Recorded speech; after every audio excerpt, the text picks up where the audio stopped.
Over the course of my coaching years, I've had many interesting and success stories come across my path, but in this video, I want to tell you the story about Paul, who came to me just struggling. He couldn't swim 50 meters without getting tired, but in 12 months' time, he went from 0 to competitive by being able to swim 125 per 100 in a set of 10 times 100. In this video, if you're struggling, you're gonna find out simple reasons and ways to just improve your swimming dramatically.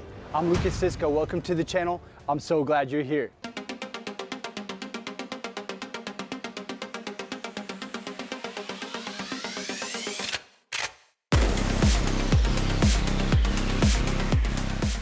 You know, unfortunately, Paul's swim story is way too common, and I've seen it time and time again. You know, he's a strong runner, a strong cyclist, and he felt that swimming was going to be no different, that he'd master it just like the other two. He came into the sport carefree, just like this empty basket.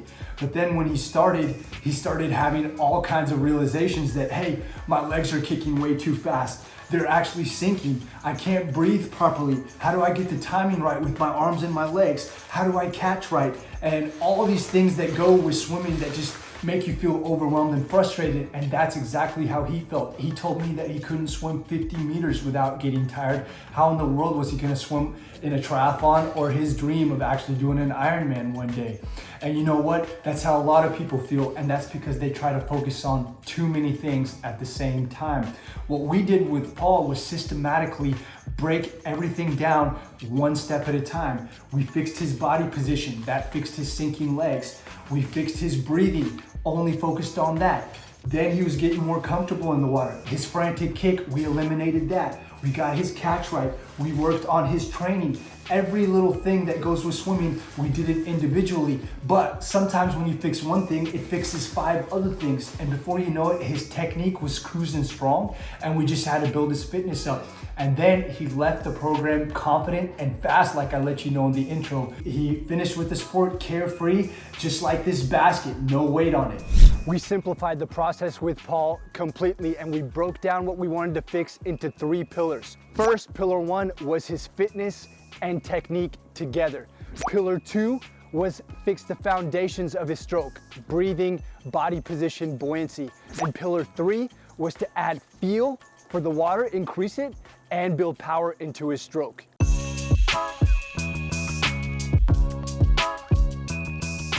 So you might be asking, what? Build his fitness first? Paul was just equally confused, but the first thing I had Paul do was buy 4 pieces of equipment: hand paddles, fins, a pool buoy, and some buoyancy shorts.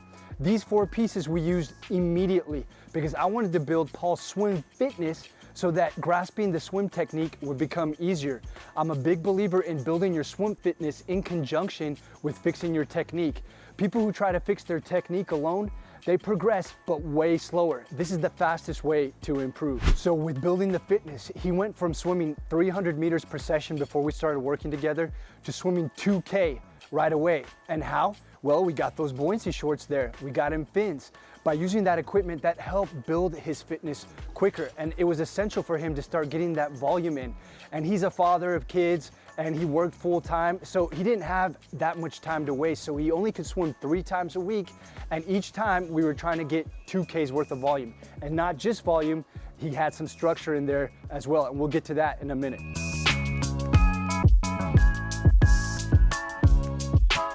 Paul's major technique problems was that he has a frantic kick that was really causing him to just get tired way too fast. The ripple effect of that was that he had sinking legs. So his legs were sinking and he had a frantic kick, which was kind of working together to just make swimming so much harder. We fixed this by doing 2 things. The frantic kick is a problem that I've seen so many times. The way you can fix it is actually in the beginning, get the swimmer to just focus on a 2-beat kick. And we did this with Paul. We wanted him to focus on having a right kick when his right arm pulled and a left kick when his left arm pulled. And we did this with catch-up stroke. And in conjunction, we had to get his legs up. So the way we did this was getting him to realize that you can't be scrunched up in swimming. You have to have your body fully extended, and in that extended position, you operate at all times. By stretching the body out, that immediately raised his legs up. And if you're familiar with the channel, we do something called the Superman drill. Take a look at it right now. With Paul, we had to get him extremely extended. We started off by just pushing off the wall as straight as we could be in a streamlined position. But then we were going to the wall where we had our head in between our arms, stretching our body out, pushing away, and then just kicking ourselves back. Paul would find that his legs would sink down when he pushed away, but as soon as I reminded him to extend his body, as I'm showing you here, they would rise to the top. This is how he became buoyant. A great example on YouTube of a 2-beat kick swimmer is the YouTuber Adam Ocean Walker. Look him up and I'll put an image of him right now. He's got a revolutionary stroke that he calls the Adam Ocean Walker stroke, where he has that one kick to one arm pull. He's so smooth. And I don't think this is a swim stroke that you need to use all the time, but I think in the beginning it can really help you learn how to swim easier for longer. A major thing that was still causing anxiety and frustration in Paul's stroke, even after we got him more buoyant and eliminated the frantic kick, was his breathing. He was having big time trouble with just choking on water, not able to put it into his stroke properly, and it was just causing him a lot of stress. What we did we eliminated him trying to breathe randomly. We got him to breathe every 2 and to choose a side that was more comfortable for him, and that was breathing to the right. So I said, right now, Paul, let's breathe to the right every single time. Now, let me show you the drill progression that we used to get his breathing rhythmically into his stroke. Watch this. To put this into Paul's stroke, we first wanted to get him to do it on the wall, just breathing to that right side like we talked about. Exhaling under the water, inhaling on top. Nice and rhythmic like, just slow and controlled. After we did it on the wall like this, we wanted to do it moving forward. So we took a kickboard and did the exact same thing. I told Paul to have fins so it was easier at first, and he kept on breathing to that right side only. Exhaling under, breathing in on top. Then we added the board and used 2 hands, still breathing only to the right side. So breathe, go down, pull with the other arm. Then breathe, go down, pull with the other arm. This made it super simple, and he was still using fins at this point. Then we took the board away and did full-on catch-up stroke. Here I'm using a powerful kick, but Paul didn't have this at first. Remember, we tried to transition him to a 2-beat kick, but still we were just focusing on breathing to that right side. It made it so much more understandable for him.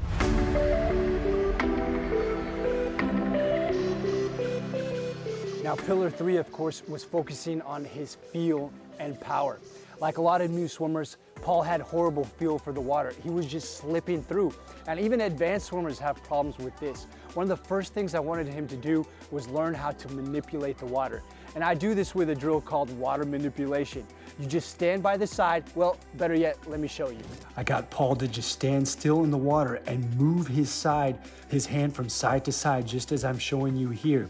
I just wanted him to focus on pushing as much water as he could from one side to the other. We were making sweeping movements like this, and then we tried to keep our elbow high and pull the water towards us, feeling that water on top of the body as we push it towards us. Paul actually really began to understand how to manipulate the water when we did this. Now, we wanted that water feel to get connected to the water, so we wanted him to pull more of it, and we did that with this drill right here. With this drill right here, we're connecting that feel he established by moving more water with the movement of freestyle. We're just doing freestyle movement, but keeping our arms underneath the water. It's almost like an extended underwater dog paddle movement. This is how we got Paul to understand how to move more water. And we couldn't improve Paul's feel for the water without doing sculling. So let me show you some quick examples of sculling drills that he always did in his warm-ups and his cool-downs. Now, sculling was differently with Paul. I wanted him to focus on keeping his body extended while he tried to manipulate the water as such. Just move the water to the power position with the high elbows and then go back to the extended position. This helped Paul keep his body buoyant and to focus on just his catch. Then I had him do it where he pulled all the way through to the bottom and finished his stroke. Double arm, kept it simple. Paul really learned how to feel the water by doing this. So remember guys, we were doing these technique adjustments while increasing his swim fitness. So after 3 months time, we had increased his swim week from 6K per week to 8K per week. And during this time is when we focused on stretching his stroke out more, getting more distance per stroke, meaning using power and momentum to generate more glide. The most favorite drill that he responded the best to was single arm drill, but leaving the other arm extended and just focusing on pulling the water and just gliding on that one arm, almost surfing on it. Remember that in freestyle, it's your whole body going to that side, and that's what we emphasize with Paul. So those were the 3 core pillars. Now Paul was comfortable in the water. He felt confidence in his stroke, so we just had to build his fitness up. So after the 6th month, it was all about getting stronger by doing structured sessions. Now he was swimming 10 to 12K per week, and that means it was about 3 to 3.5 Ks per session because he only swam 3 times a week. Remember, he's a working family man. And in those sessions, we made sure that he had threshold work, VO2 work, and speed endurance work. Main sets were always consisting of one of the 3 things that I just mentioned. He always did the drills and stuff that we talked about in his warm-ups and cool down, but those were the 3 areas that he focused on. And if you want to know the quick examples of those, a threshold session can be a simple 15 times 100 with 20 seconds rest, hold your best average. A VO2 session can be simply 200 at 90%, take a 10-second rest, and then 100 almost all out. Repeat that 4 times. An example of speed endurance can be 5 times 500. That's a little bit long. With Paul, we didn't go that long. We did 3 times 500, but you can just go according to your fitness level. Now the exciting part starts happening. After the 6th month, Paul started having dramatic improvement. His fitness was increasing, his technique was starting to get dialed in, and guess what? Let me give you some examples of what he was doing on those sessions. On a set of 15 times 100 in yards, we'd have Paul going off of an interval of 150. He was holding 125s. This was around the 8th month or so. And on a set of 4 times 400 of an interval of 7 minutes, he was holding 6 minutes. This is yards. If you want to do the math, multiply or add 6 seconds per 100, and that'll get you the meter time for short course meters. So it was just amazing.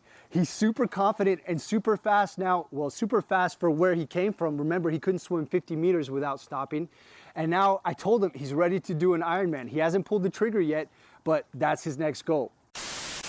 And guys, if you want to know your true swim potential in this moment, I want you to take my quiz and we'll give you a score to let you know. Look in the comments below, click the link and find out. What I want you to remember, guys, is that Paul's transformation didn't happen just like that. It did happen fast, but it still took months. What I see the big mistake that a lot of people make is that they get frustrated with their swimming and they give up way too soon. The reason for Paul's success is that he stayed consistent and he didn't give up. He followed the systematic approach of keeping things simple and not trying to master everything all at once. And that is the key. Now guys, if you want to know how to just be better at that and want to get these kind of insights weekly, click the link in the description and you can get messages from me every single week helping you improve your swimming. Now, Paul's transformation is not the only one I've seen. Actually, I've seen tons. Now, if you want to see me analyze similar cases in a different video, check out this video. And until next time, I'm Lukas Siska. Take care.